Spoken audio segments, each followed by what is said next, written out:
Frères et sœurs, je vous salue ce soir dans le précieux nom de notre Seigneur et Sauveur Jésus-Christ.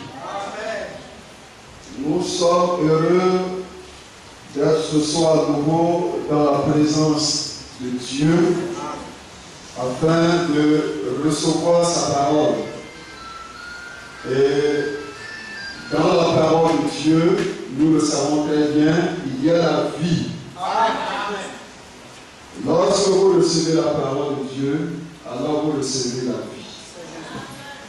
Et selon Jean, le chapitre 1, la vie est la lumière des hommes. Cela dit, le Seigneur Dieu, au moyen de sa parole, vous éclaire. Il vous montre le chemin à suivre. Comme vous le savez, il y a dans le monde plusieurs chemins. Cependant, un seul de ces chemins mène au salut. Et le Seigneur, au travers de sa parole, vous montre ce chemin du salut, afin que vous y marchiez et que vous y trouvez le repos de vos âmes. Que le nom de notre Dieu soit encore béni.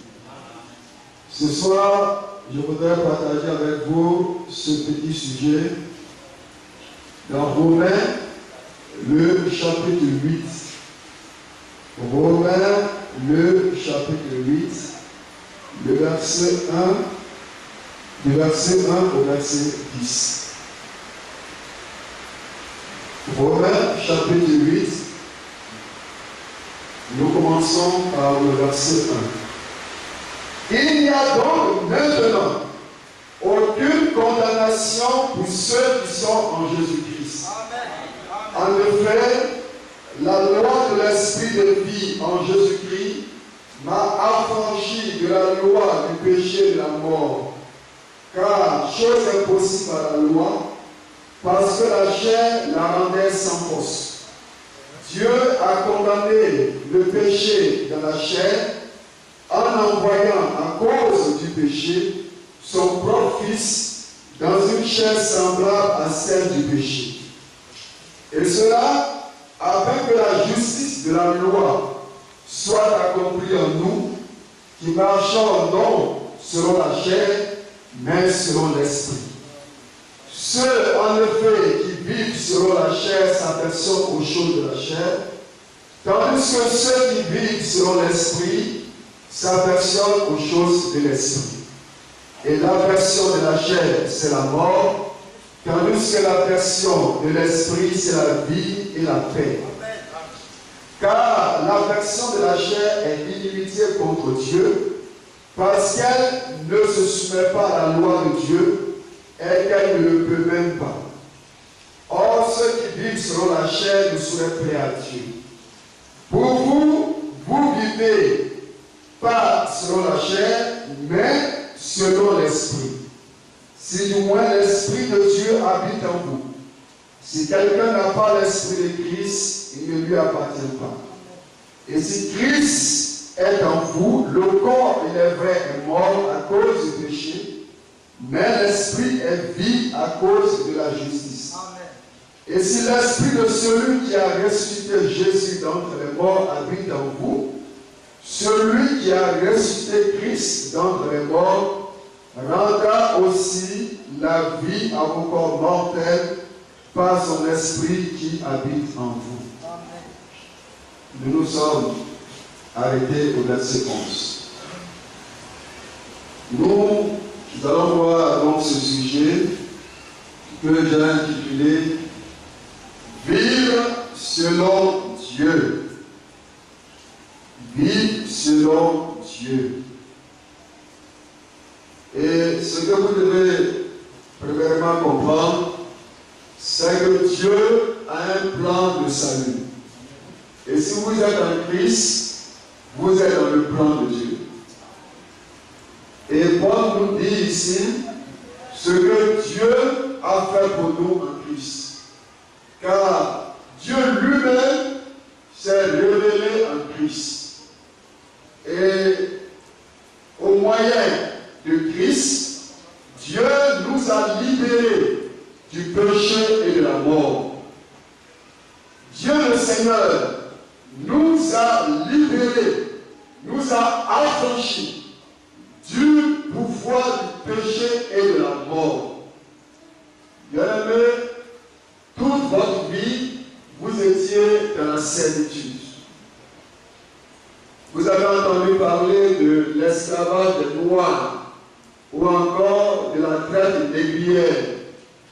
Les Noirs étaient arrachés de force à leur famille et vendus comme esclaves. Cela était horrible, bien-aimé.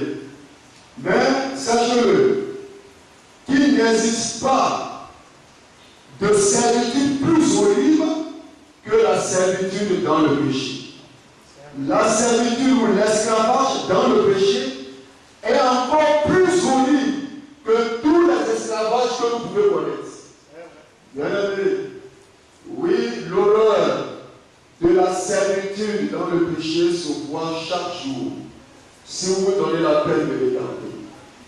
Voyez un homme qui travaille, il a une femme et des enfants et qui reçoit son salaire. Il va et dépense cet argent dans les bistrots ou encore avec les prostituées. Est-ce que ça, ce n'est pas horrible? Alléluia. Ou encore un homme qui peut tordre suffisamment la parole de Dieu pour égarer les hommes. Ça, c'est aussi une chose horrible. Bien-aimé. Et la servitude ou l'esclavage dans le péché est horrible. C'est plus horrible encore que la traite négrière dont vous avez entendu parler. Bien-aimé. Et toute votre vie, vous étiez dans la servitude. Incapable même d'accomplir le bien. Incapable de pratiquer la justice de Dieu, celle qui vient de la loi. Bien-aimé, oui, vous étiez autrefois sans Christ, sans Dieu. Vous marchez selon le train de ce monde, étant étranger à la vie de Dieu. Bien-aimé, vous étiez dans la servitude. Chacun de nous a connu la servitude dans le péché. Bien-aimé. Et vous voyez, la servitude dans le péché, en plus d'être horrible, elle est redoutable. Parce qu'aucun système dans ce monde n'a jamais venu à bout de cette servitude. Aucune civilisation n'est venue à bout de cette servitude. Vous le savez, l'esclavage a été aboli, l'esclavage des Noirs, la traite négrière, tout cela, ça a été aboli par les hommes. Mais pour ce qui est de la servitude dans le péché, aucun système humain, que cela soit politique ou religieux, n'est venu à bout de cette servitude. Non. Aucune civilisation, frère, n'est venue à vaincre cette servitude, cet esclavage dans le péché. Bien aimé. Et ainsi, nous étions tous dans cette servitude. Et nous étions incapables de plaire au Seigneur. Vous voyez, nous étions incapables de plaire à Dieu. Bien aimé. Et nous, vous voyez, notre vie était dominée par le péché, par le mensonge, par l'adultère, par l'impudicité, par la convoitise. Frère, et vous savez, la loi de Dieu, c'est vrai, elle est sainte, elle est bonne, elle est juste. Mais la loi de Dieu n'a pu nous libérer du péché et de la mort. La loi, c'est vrai, elle est sainte, elle est juste. Mais la loi, elle ne nous a pas libérés du péché. Parce que c'est par la loi que nous avons connu le péché. C'est par la loi que nous avons connu la convoitise. On n'aurait jamais su ce qu'est la convoitise si la loi n'avait pas dit tu ne convoiteras pas. On n'aurait pas su ce qu'est l'adultère si la loi n'avait pas dit tu ne commettras pas l'adultère. Donc c'est par la loi que nous avons connu chacun de nous le péché. Et la loi était incapable de nous libérer de cette servitude dans le péché. Elle était incapable. Quoiqu'elle est juste et sainte, cependant elle était incapable de nous libérer. Et comme je l'ai dit, aucune civilisation dans ce monde n'est venue à bout de cet esclavage dans le péché. Aucun système. Les hommes ont essayé et ils essaient encore. Ils ont essayé par la religion. Ils ont essayé par l'éducation. Un système éducationnel. Par de bonnes œuvres. Mais tout cela fut en vain. Alléluia. Bien-aimé, tout cela fut en vain. Tous les efforts des hommes, vous voyez, pour vaincre cet esclavage dans le péché, fut en vain. Alléluia. Tous ces efforts se sont avérés vains.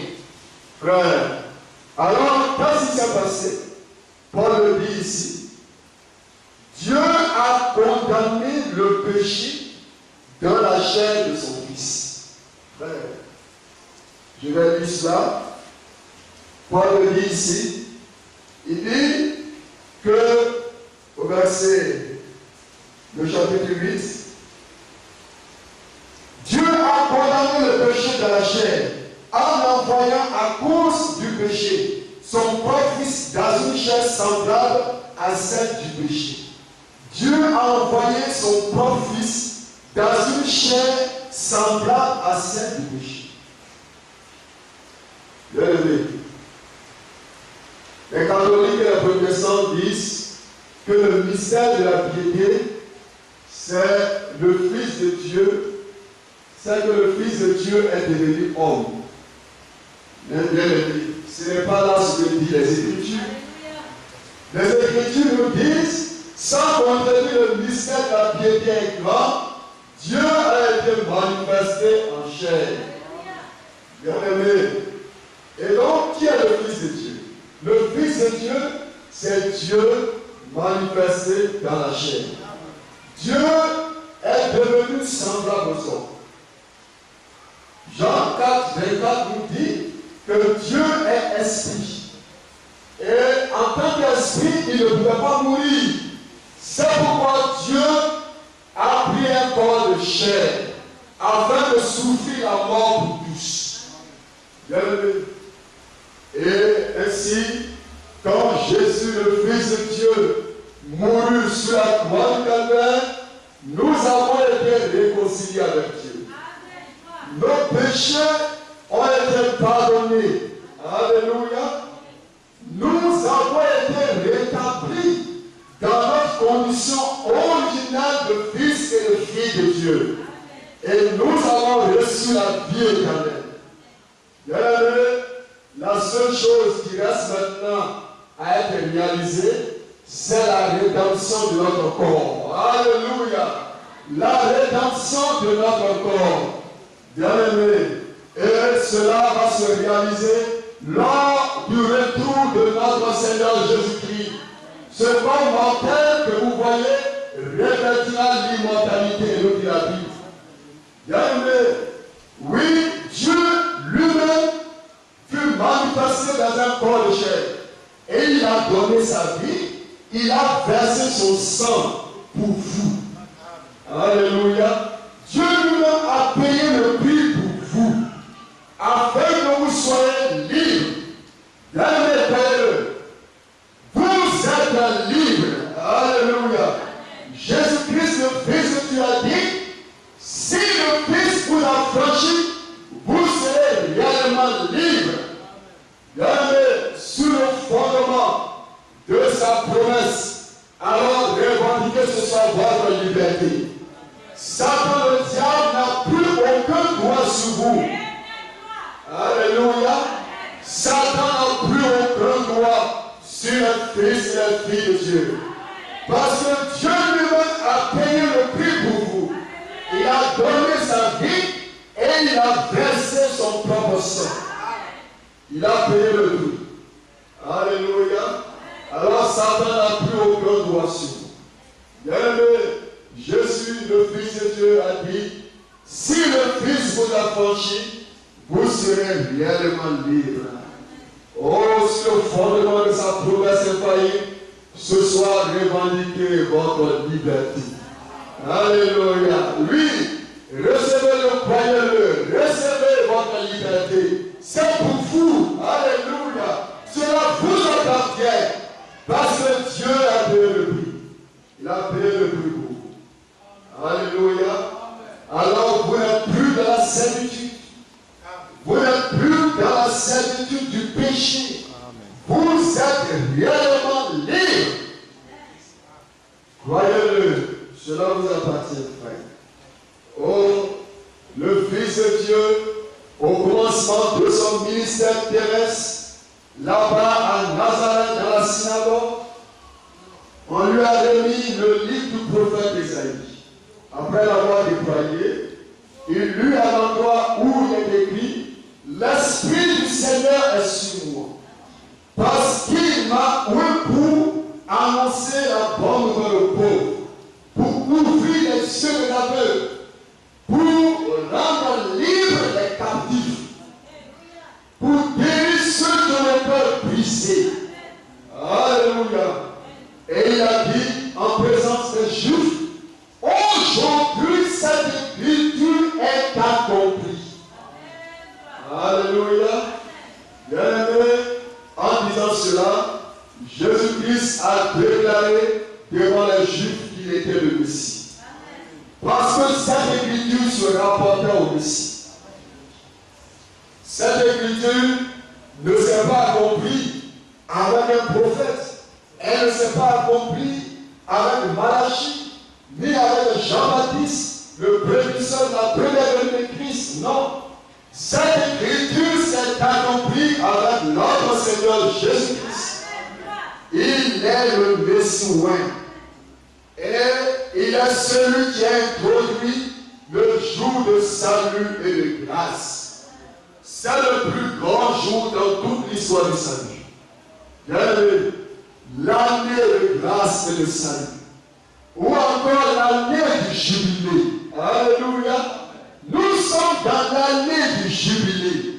Et vous savez qu'en Israël, oui, lors du jubilé, alors tous ceux qui, vous voyez, à cause de la dette, s'étaient rendus esclaves à l'heure du jubilé, devaient être libres.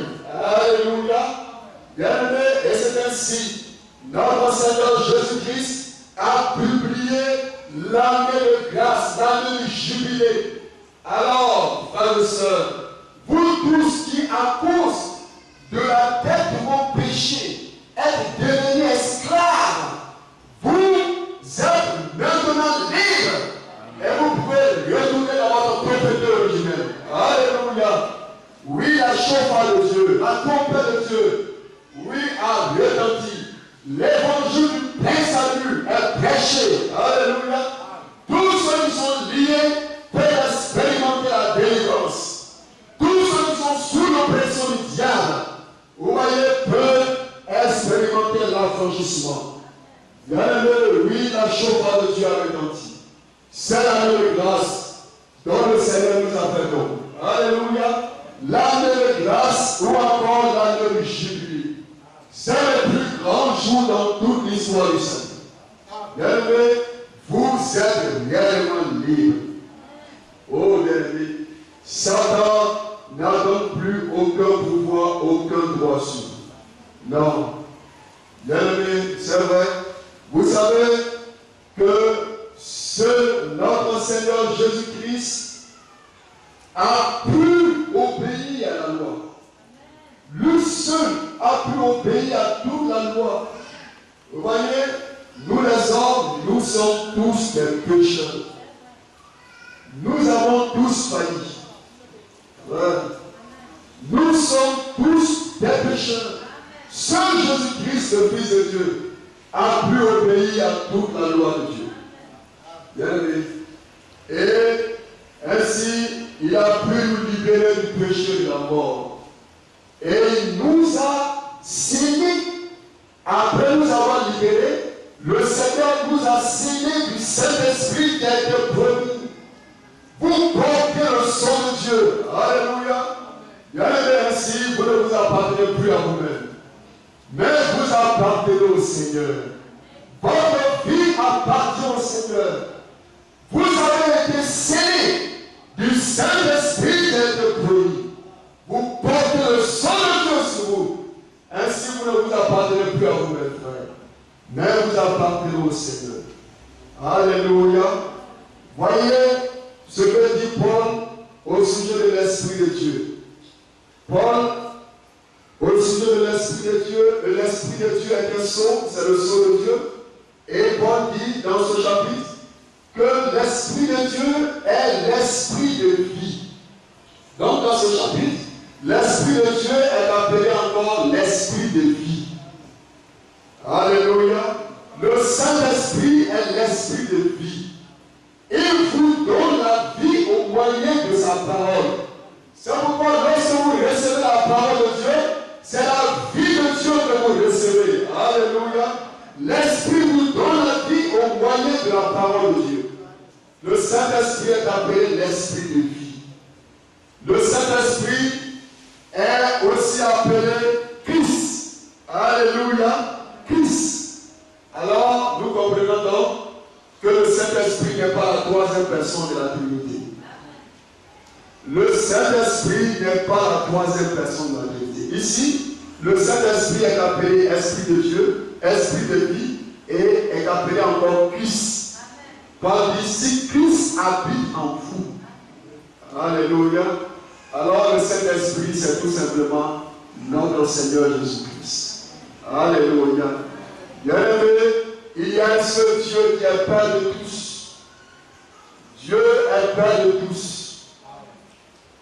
Et comme Père, il est au-dessus de nous. Et ainsi, quand nous prions, nous disons, notre Père qui est dans le ciel, que ton nom soit sanctifié, que ton règne vienne. Bien-aimé, personne ne prie en disant, notre Fils qui est dans le ciel. Personne ne prie en disant, notre Saint-Esprit qui est dans le ciel. Mais quand nous prions, nous disons, notre Père qui est dans le ciel. Alléluia. Et le Père, le Seigneur, s'est révélé sur la terre dans son seul Fils engendré. Emmanuel, Dieu avec nous. Et ce même Dieu est en nous en tant que Saint-Esprit. Trois manifestations du même Dieu. Dieu au-dessus de nous, Dieu parmi nous et Dieu en nous. Alléluia. Trois manifestations du seul et même Dieu. Alléluia. Bien-aimé, et Dieu nous a scellés du Saint-Esprit qui a été promis. Alors, vous ne vous appartenez plus à vous-même. Comme le Saint-Esprit, le Saint-Esprit vous rend capable d'obéir, de plaire au Seigneur. Autrefois, dans la servitude, vous étiez incapable, vous voyez, d'accomplir le bien. Vous étiez incapable de plaire à Dieu. Frère, mais maintenant, frère, le Saint-Esprit vous rend capable. Vous voyez, il vous rend capable de ne pas mentir. Le Saint-Esprit vous rend capable de ne pas vous délivrer de bête. Le Saint-Esprit vous rend capable de plaire à Dieu. Alléluia. Vous savez que de vous-même, vous ne pouvez pas. De vous-même, vous ne pouvez pas cesser de mentir. De vous-même, vous ne pouvez pas arrêter de convoiter. Alors Christ vient en vous par le Saint-Esprit et il vit sa propre vie en vous. Alléluia. Bien-aimés, vous êtes libres. Croyez-le, recevez-le, frère. Revendiquez ce soir votre liberté. Sur le fondement de la promesse infaillible de notre Dieu. Celui que le Fils a franchi sera réellement libre. Et Dieu, pour vous montrer que vous êtes réellement libre, vous a scellé du Saint-Esprit qui a été promis. Alors l'Esprit de Dieu vous donne la force. L'Esprit de Dieu, c'est la force de Dieu. Le Saint-Esprit est la force de Dieu. Et quand vous le recevez, alors vous voyez, le Saint-Esprit vous rend capable. Vous voyez, d'accomplir toute bonne œuvre. Le Saint-Esprit vous rend zélé et propre pour l'accomplissement de toute bonne œuvre. Alléluia. Alors, ce n'est plus vous qui vivez, c'est le Seigneur qui vit sa vie en vous. Il a ouvert vos cieux. Autrefois, dans la servitude, vous étiez aveugle. Mais le Seigneur a ouvert vos yeux. Il a ouvert vos oreilles. Il a ouvert votre cœur. Il vous a donné un esprit nouveau, un cœur nouveau et une vie nouvelle. Il y a toujours en Dieu un nouveau commencement. Et Dieu a fait un nouveau commencement avec Jésus-Christ. Ça vous voit la Bible dit de Jésus-Christ qu'il a le bien-aimé, le commencement de la création de Dieu. Et nous sommes les nouvelles créatures en Jésus-Christ. Les choses anciennes sont passées. Et toutes choses sont nouvelles. Alléluia. Alors vous n'avez plus ces pensées charnelles que vous avez autrefois. À présent, vous avez la pensée de Christ. Vous n'avez plus ces désirs charnels d'autrefois. Alléluia. Parce que vous vivez non plus selon la chair, mais vous vivez selon Dieu. Alléluia. Celui qui vit selon Dieu, il a l'amour de Dieu. Et celui qui aime Dieu aime la sainteté parce que Dieu est saint. Alléluia. Alors vous aimez Dieu et vous aimez les frères comme vous-même. Bien aimé, c'est vrai. Alors, vous voyez, toutes ces choses qui étaient autrefois en vous, oh, la convoitise, les animosités, les jalousies, les orgies, l'ivrognerie, alléluia, Dieu vous a transformé. Vous n'êtes plus ce que vous étiez autrefois. L'incrédulité et la désobéissance vous ont quitté. Vous êtes maintenant une nouvelle créature en Jésus-Christ. Alléluia. Vous êtes libre. Bien-aimé, c'est ce que Paul dit. Et ça, c'est le but de la rédemption que notre Seigneur Jésus-Christ, une fois pour toutes, a accompli à Golgotha. Alléluia. Il est mort, il a donné sa vie, il a versé son sang pour nous. Il a lui-même payé le prix. Vous n'appartenez pas à un système, frère, mais vous appartenez au Seigneur. Vous appartenez à l'église des prédestinés qui a été élue avant la fondation du monde. Alléluia. Bien-aimé, c'est cela, frère. Oh, bien-aimé. Ainsi, comme Paul le dit, il dit, et si Christ est en vous, au verset 10, le corps, il est vrai, est mort à cause du péché. Frère, à cause du péché, à cause de la chute de l'homme dans le péché, à cause du péché, nous mourrons. À cause du péché, vous voyez, il y a des accidents. Tous ces accidents que vous voyez sont la cause du péché. La chute de l'homme dans le péché. Les hôpitaux sont la cause du péché. La maladie et la vieillesse sont la cause du péché. Alléluia. Toutes ces choses sont les conséquences du péché. C'est à cause du péché qu'il y a les guerres. Les tremblements de terre, les bruits de guerre. Alléluia. Tout cela, c'est à cause du péché. Et à cause du péché, nous mourrons. Le croyant, aussi bien que l'incrédule, meurt à cause du péché. Et Salomon a dit que un même sort arrive à tous, à celui qui sacrifie et à celui qui ne sacrifie pas. Celui qui sacrifie, c'est le croyant. Celui qui ne sacrifie pas, c'est l'incrédule. Le même sort, c'est-à-dire la mort, les arrive à tous les deux. Tous les deux ont leur place dans le cimetière. Quand vous allez au cimetière, il n'y a pas seulement que des tombeaux, des croyants. Alléluia. Bien aimé, il y a aussi des tombeaux des justes. Frère, c'est vrai, Donc le croyant aussi bien que l'incrédule, tout demeure. Cependant, frère, lors du retour de Christ, le croyant qui est dans le tombeau entendra la voix du Fils de Dieu et il ressuscitera avec un corps glorifié. Alléluia. Bien-aimé, notre Seigneur Jésus-Christ est le grand conquérant. Il est le puissant vainqueur de Golgotha. Car il a vaincu la mort et le séjour des morts. Notre Seigneur Jésus-Christ a vaincu l'enfer et le tombeau. Il est ressuscité et il est monté au ciel. Sa résurrection est le fondement de notre résurrection. Son ascension au ciel est la garantie que nous serons enlevés dans la gloire. Alléluia. Bien-aimé, c'est vrai. Oh, bien-aimé, tous les croyants qui sont décédés, lors du retour de Christ, ils ressusciteront avec un corps glorifié.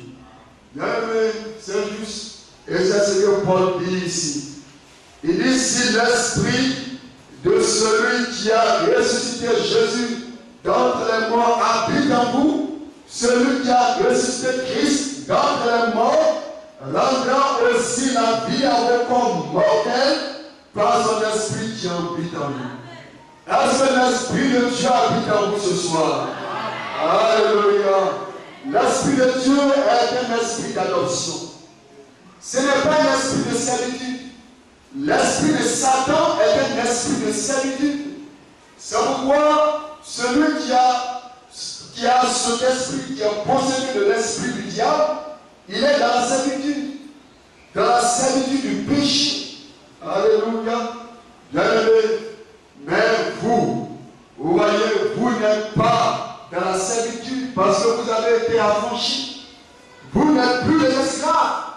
Notre Seigneur Jésus-Christ nous a fait savoir dans sa parole que l'esclave ne demeure pas à toujours dans la maison. Vous n'êtes pas des esclaves, mais vous êtes des fils et des filles de Dieu. Alléluia. Et vous avez reçu l'esprit d'adoption. Frère, ce même esprit que avait notre Seigneur Jésus, pensez-y, ce même esprit habite en vous. Alléluia. Le même esprit que Jésus avait, ce même esprit habite en vous. Alléluia. Bien-aimé, alors il y a une polémique autour de la question du signe initial du Saint-Esprit. Les uns disent non, que la preuve qu'un homme a reçu le Saint-Esprit, c'est qu'il parle en langue. Les autres disent non, la preuve qu'un homme a reçu le Saint-Esprit, c'est qu'il accomplit des miracles, il chasse les démons. Alléluia. Oh, bien-aimé. Mais pour Paul, cela était différent. Quand nous lisons les Saintes Écritures, dans ce chapitre 8 de Romains, Paul nous donne l'évidence du Saint-Esprit. Alléluia. La preuve que vous avez reçu l'Esprit de Dieu, la preuve que l'Esprit de Dieu habite en vous, c'est que vous vivez selon Dieu. Vous ne vivez plus selon la chair. Vous ne vivez plus selon vous-même. Non. Mais vous vivez selon Dieu. Et vous vous affectionnez des choses en haut. Alléluia. Bien-aimé. Si un frère ou une soeur s'affectionne encore, aime les choses de ce monde, c'est la preuve qu'elle n'a pas reçu le Saint-Esprit. Alléluia. Bien-aimé, lorsque l'Esprit de Dieu habite en vous, alors vous ne vivez plus selon la chair. Ce n'est plus vous qui vivez. Alléluia. Vous ne vivez plus selon la chair. Vos pensées charnelles, non, vous les avez abandonnées. Vous avez la pensée de Christ. Vous ne vivez plus selon la chair. Vous ne marchez plus selon la chair. Mais vous vivez selon Dieu. Alléluia. Dans un esprit et une vie de sainteté. Frère, c'est vrai. La Bible le dit, Paul le dit dans Éphésiens chapitre 1. La sainteté que produit la vérité. Frère, la parole de Dieu que vous recevez, elle doit produire en lui son fruit. La parole de Dieu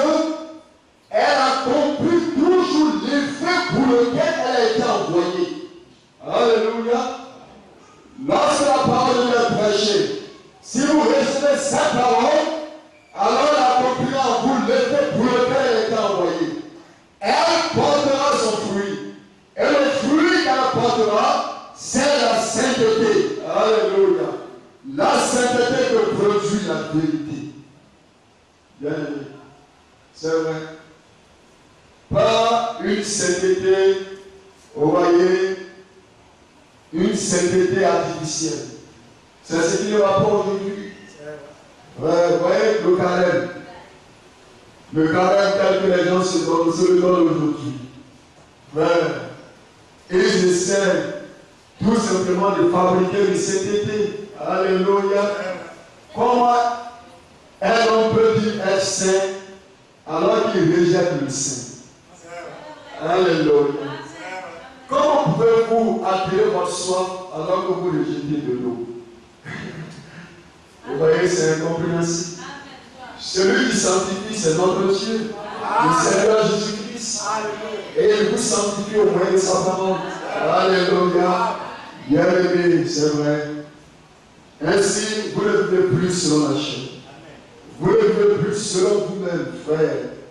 Mais vous vivez selon Dieu. Lisons Tite, le chapitre 2. Tite, le chapitre 2.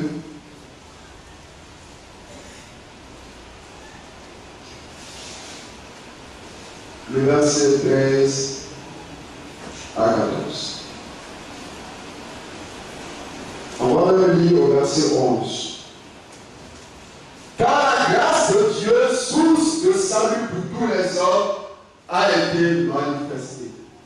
Elle nous enseigne à renoncer à l'impiété et au convoitisme moderne et à vivre dans le siècle présent selon la sagesse, la justice et la piété. Il y a des hommes qui changent la grâce de Dieu en disgrâce. Bien aimé, Moïse a prié et il a dit: Seigneur, si j'ai trouvé grâce à tes yeux, fais-moi connaître tes voies. Alléluia. Alors, la grâce de Dieu, ce n'est pas une occasion pour les hommes ou pour les croyants de vivre dans le péché. La Bible dit que la grâce de Dieu nous enseigne à renoncer à l'impiété. Alors, cela dit, si j'ai reçu la grâce de Dieu, alors je dois renoncer à l'impiété, au convoitisme moderne. Et je dois vivre dans le siècle présent selon la sagesse, la justice et la piété. En attendant la bienheureuse espérance et la manifestation de la gloire de notre grand Dieu Sauveur Jésus-Christ, il s'est donné lui-même pour nous, afin de nous racheter de toute iniquité et de se faire un peuple qui lui appartient, purifié par lui et zélé pour les bonnes œuvres. Alléluia. Bien-aimés, est-ce que vous croyez que le Seigneur vous a racheté? Il vous a racheté par son propre sang. Il a lui-même payé le prix pour vous. Alléluia. Et Paul nous dit le but de cela, le but pour lequel le Seigneur nous a rachetés, c'est pour que nous soyons purifiés et zélés pour les bonnes œuvres. Alors, le frère ou la sœur qui, vous voyez, qui n'obéit pas à Dieu, il annule pour lui-même la rédemption pleinement accomplie à notre cœur. Alléluia. Ce qui veut dire qu'un tel frère ou telle sœur qui ne vit pas dans la parole de Dieu, il foule au pied l'œuvre de la rédemption accomplie par notre Seigneur Jésus-Christ sur le bois du Calvaire. Alléluia. Le but de la rédemption, c'est que vous soyez purifiés par le Seigneur et zélés pour de bonnes œuvres. C'est que vous vivez non pas selon la chair, mais que vous vivez selon Dieu. C'est cela le but de la rédemption. C'est la raison pour laquelle Dieu lui-même est venu, qu'il s'est fait semblable aux hommes, qu'il a souffert la mort. Alléluia. C'est pour que vous vivez non pas selon la chair, mais que vous vivez selon Dieu. Alléluia. Est-ce que nous sommes prêts ce soir à vivre selon Dieu? Frère, qui donc va continuer à suivre ses propres voies? Oh non, frère. Qui donc va le faire? Non. Mais nous désirons vivre selon Dieu. Parler comme